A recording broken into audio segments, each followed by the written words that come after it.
سلام دوستان، من الان فعالیتم رو تو یوتیوب شروع کردم و بهتون بگم که من از این به بعد تو یوتیوب میخوام فعالیت کنم. خیلی خوش اومدید به این چنل 1392 FSN. من حمیدرضا هستم و امروز اومدم بهتون جوایز سیزن 10 کال آف دیوتی رو بهتون نشون بدم. دوستان برای این کار شما باید راستی من میگم که شما اینجا که میبینید من فعلا هیچ در حال حاضر هیچ گون لجند یا چیز لجندی ندارم.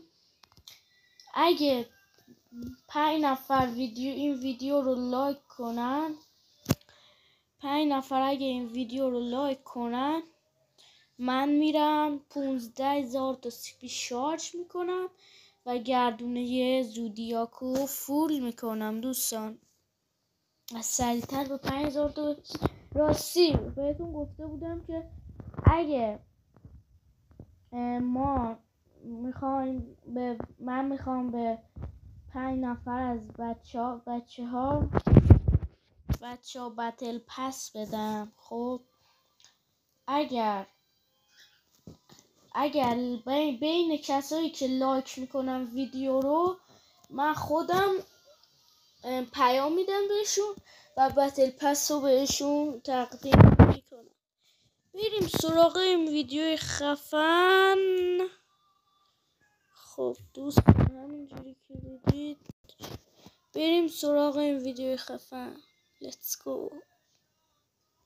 خب دوستان همینجوری که دیدید بهتون شرایطش رو گفتم و برای اینکه شما بخواید جوایز رایگان رو بگیرید من همینجوری گفتم من هیچ چیز لجند یا چیزی ندارم. اگه شما خواستید تو 5 نفر لایک کنم منم 15,000 تا سیپی شارژ میکنم و گردونه زودیاکو فول میکنم. و من یه اکانت دیگه هم دارم، میخوام الان اکانتم چیزی نداره، میخوام دوستان زحمت بکشیم 20 نفر لایک کنن منم برم این گردونه بسیار خفن و فولش کنم. همین جوری که میبینید ما اکانت قبلا داشتیم 350، اونم حالا بهتون ازش رونمایی میکنم. تو اون پر از گانای میتیک و لجنده. وقتی من 10,000 تا شدم اون اکانتم رو رونمایی میکنم. خب از این اکانت که بهتون بگم، این اکانت چند تا اسکین داره و اکانت زیاد خاصی نیست.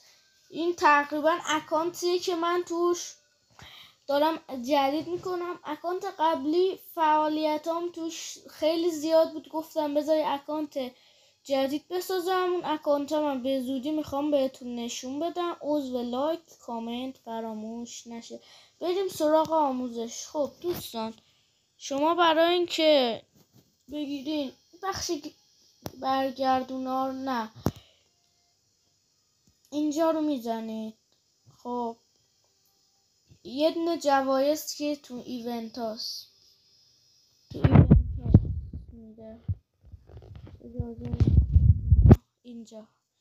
اینجا جوایزا میده. شما 10 تا اگه 10 روز یعنی اگه لوگین کنین بهتون همچین چیزایی میده.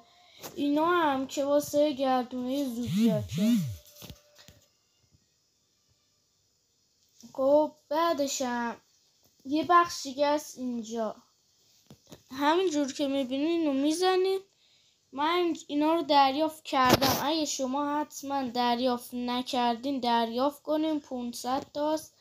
رفقا اینجا هم میتونین در مورد اسکینا رای بدین. الان من همه رو به نیکتو میدم چون که اسکین خوشگلیه، میخوام برگرده فولش کنم. اگه نیکتو برگرده من سیپی میزنم ویدیوشم میگیرم واسه تون فولش میکنم.